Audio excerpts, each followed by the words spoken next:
Hi everyone, this is Melissa the Stamp Doc. Today I've got a fun project for you using the Quite Curvy bundle. This is a stamp set and die set that will be available in the mini catalog from January through June 2021. So with that bundle you get the Quite Curvy stamp set and these coordinating dies.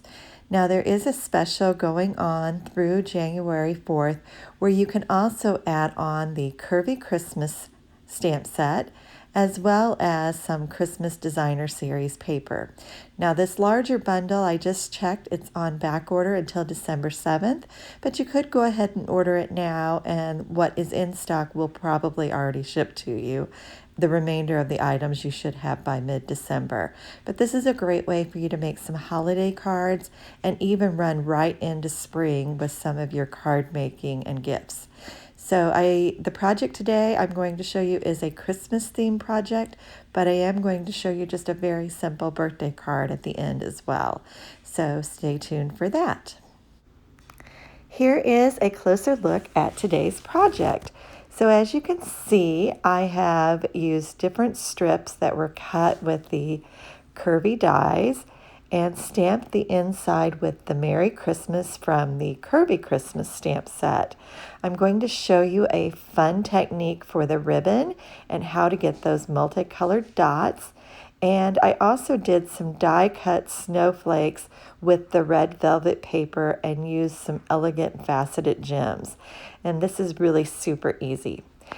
So take out your Stampin' Cut and Emboss machine and you're going to need the Stitch Triangles dies. I'm going to use this largest one here. You could also cut this by hand. I'm starting with a piece of cardstock that is 2 3/4 inches by 8.5 inches, and I've scored it at 4 1/4. You just want to make sure that that's bigger than what your triangle is. Now I'm going to place my triangle on that paper, and I want the end of that point to hang off of the fold line. This is so that that doesn't cut through there all the way. And I'm going to place my cutting plate on there and run that through the Stampin' Cut and Emboss machine. Now I really do like this new machine. It does cut very smooth for me, and even when we do some of the other cutting, I'll show you just how well it does. So it cut through those really like butter. Now because these edges are stitched, they're a little bit stuck together when it comes out. So don't be afraid to bend that just a little bit to open that up. And you have your little hinge card. Now you are going to want to cut one more triangle and just a plain one. So just grab a piece of scrap Whisper White and you want to cut one of those with your machine. And this is actually going to be on the back of our card. So just set this aside until a little bit later, but you will need this.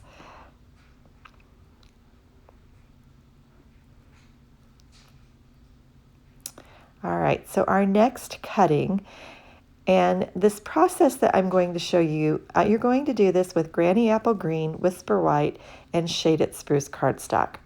So I've cut paper to 4 inches by 6 inches, and I'm positioning this curvy die along that 6-inch edge. Now, I just find that this is easier to do because we're going to cut this all the way up. Now when I place this in the machine, you'll see I've got the die going in the long way rather than sideways like this. I found that when I put it in lengthwise, that all of those dots cut much more evenly and I didn't have to poke all of those out by hand, which is a real pain in the butt. So if you do it this way, you're going to see that that really cuts through those perfectly. So this first cut that we make, I actually don't use this first cut on here. I'm going to just take that out and I'll show you what it looks like. So it looks like a little wave. You could use that for another project, but really we're not going to use that again. So I'm just going to take my die and I'm going to put it along that edge a second time. So you can see those little dots cut out of there. And I'm just going to put it right up above there. I didn't measure any of these, so if some are a little wider and some are a little more narrow, that just adds to the whimsy of this card. So just place your plate over there, and then you're going to run it through again. This time, that's going to give you a strip with the dots along the edge. So let me give you a close-up look at that. And if you notice that cut out almost all of those dots, I really don't have to spend a lot of time poking those out. So I'm just going to continue to repeat this all the way up and get as many strips as I can out of this piece of paper. Again, you're going to repeat the same process with a piece of Whisper White and a piece of Shaded Spruce. And starting with those being 4 inches by 6 inches, this is going to work out a lot better for our end result. So again, mine kind of wobbled around a little bit on there. If you're worried about it wobbling, just use a little bit of tape. Washi tape works great on that, or any type of little tacky tape or a Post-it note will hold that down in place for you.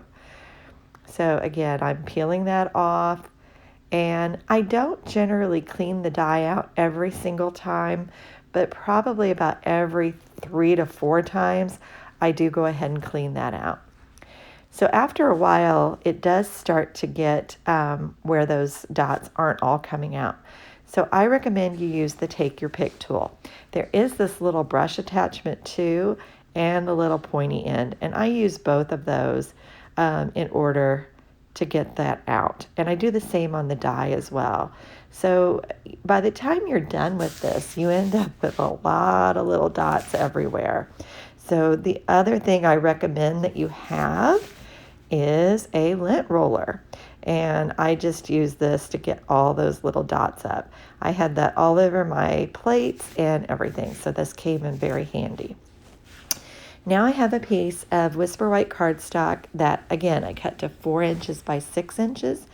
And I'm just going to start adhering strips of that paper down that has the little dots on it. So I'm starting with the Granny Apple Green, and I just layer these one on top of each other. And because you did your dies the same way, facing the same way each way, and running them through the machine each way, they should line up pretty closely. So I just do Granny Apple Green, Whisper White, Shaded Spruce, and then Whisper White, and I start all over again. I like the way this looked, but you could use any color combination you like. And I'll even show you kind of a non-traditional card at the end that I did that just uses pink and blue and green instead. So just arrange those on there. By doing it this way too, we also are going to be able to make several of these cards all at one time. So I have enough on here that I'm going to be able to make 3 tree cards before it's all said and done. But we want to get all of these glued on here, and then we want to give them just a little bit of time to dry before we start die cutting. I don't want them to be moving around on me at all. So I just want to fill in that paper as much as possible, and then I'm going to set that aside to dry.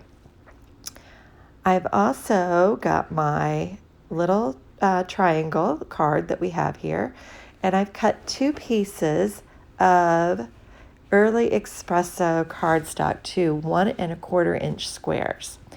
And I'm putting these on the outside part of the card. I'm going to put one on the back, just like that, and then I'm going to take the other one and I'm lining it up right on top of the other one, but as you can tell, it's on each side of the card. So there's one on the front flap and one on the back, and those just line up. That allows this to stand up when the card is completed.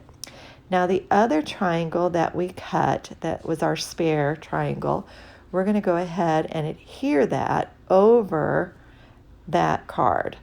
Now that's really just there to hide that Early Espresso trunk on the back. You could leave this off if you want to, but I just think it gives a little bit more of a finished look. So once you've got that in place, again, you want to let that dry. And then this next step is very important. You don't want to miss this step. So up here at the top of the card, let me grab my snips. You are going to snip off that piece that hangs over. This will allow your card to open properly. If you don't do this, it's just not going to open right at the end. So it will get caught on each other and it will get hung up. Now, one of my favorite parts of this card is the polka dot ribbon. So I am using the white polka dot ribbon and my Stampin' blends to color it. This is a fantastic way to be able to customize your ribbon for your project. So I'm using on this one, I'm using the light real red Stampin' blends, and I'm just going over some random dots on the ribbon. This doesn't take very long to dry. These are alcohol markers, so once you've put it on there, it does dry pretty quickly. And so this just really adds that pop of color to this project, and I just think it looks so cute. So I also did some of the Granny Apple Green on that. You can do either the dark or the light, or you could do a combination of both, but just get those ribbons dotted, and you're going to have this really, really cute finished project. So this takes a little bit of time. I'm not going to lie to you. Just get those done and then set it aside to dry while you finish some of the other things. So there's a few steps to this whole project between the ribbon drying and your paper drying, but you'll have time to get everything done in the end. So I'm just going to allow that ribbon to dry and move on to the next part. So I have my Stampin' Cut and Emboss machine ready again, and I have that large stitch triangle die and the piece of cardstock that we worked on earlier. I'm going to run that through my machine, and as you can see, I run it back and forth about 3 times just to make sure that that cuts all the way through, and it does. It is absolutely perfect, and we get those stitched lines. The great thing is, by doing this piece of paper this way, I have room for 2 to 3 more. So now we're ready to actually finish our card. I'm going to start by stamping Merry Christmas in real red ink in the center of the card, and that Merry Christmas comes from the Curvy Christmas stamp set. And then I've added some dimensionals to the die cut piece, and I'm going to add that to the front of the card, just lining that up on there. And then I die cut some little snowflakes from the red velvet paper, and I've added mini Stampin' dimensionals to the back. So I'm just going to place those onto my tree as decoration. You could also do little snowflakes, little poinsettias, any type of embellishment that you like. And now I'm just adding a little bit of the elegant faceted gems to the centers of those. It just really gives them a nice little pop. And these are beautiful. You can use this on just tons of different projects. I just think they're so cute and just really adds a very whimsical feel to this card. So again, I'm using that Take Your Pick tool. If you're looking for a great stocking stuffer for your crafting friends, that's it. So make sure you get one of those. I'm going to add just a small dot of glue to the top, and I've got my ribbon that we colored earlier, and I'm just going to hold that in place for a moment. I like my bows kind of big and fluffy there. I just think that adds a really fun look to it. And here is the finished card. So super cute. You could easily use this as a gift tag, or you could even just send it as a tag or a card by itself.